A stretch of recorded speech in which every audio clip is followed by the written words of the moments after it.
Hey, this is 77, and today we got the news that Dangerous Driving from last year is getting a sequel in the form of Dangerous Driving 2. If you don't know what Dangerous Driving is, it's a game that pays homage to the Burnout series. This game was developed by a studio called Freefields Entertainment. They are a small 7-person studio consisting of former Criterion Games employees. So these were the people who made Burnout. And as to what we can expect from the sequel, they are promising that it will have split-screen multiplayer, day one online multiplayer, and an open world. I love that there's going to be split-screen multiplayer. I miss, split-screen, honestly. I love being able to, switch on a split-screen game whenever I have people over. Really good to see that we're getting that sort of gameplay with Dangerous Driving 2.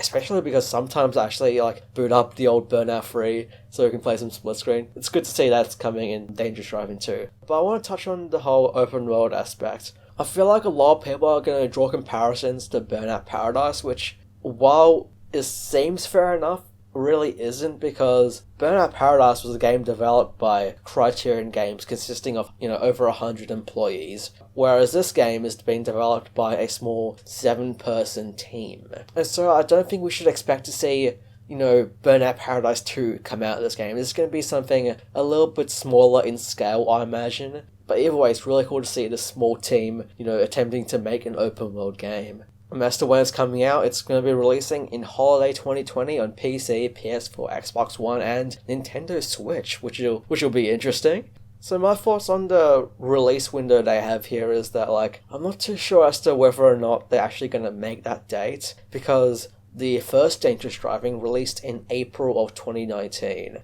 And if this is coming out in holiday 2020, so November, December of this year, that's less than 2 years of development for an open world racing game. It's definitely doable to make an open world racing game in a year, see Need for Speed Underground 2, but even that is a bad comparison because that was made by Black Box, which consisted of over 100 employees at the time, whereas this is 7.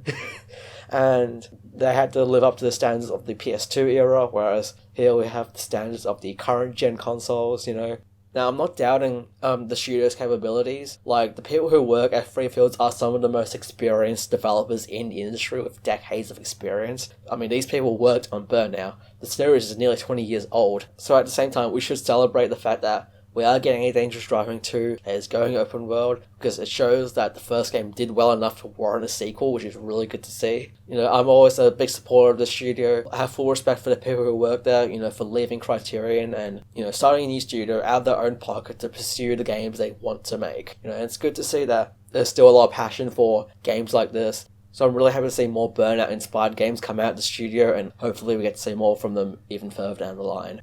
So anyway, that'll be it for this video. If you're a fan of Dangerous Driving and, of course, Burnout, which I'm sure most of you are, definitely consider subscribing, as I will be covering this game, because I'm really excited to see what the studio pulls off. Especially consider subscribing if you're a Need for Speed fan, because I make a lot of Need for Speed content. But anyway, other than that, thank you very much for watching. Take care.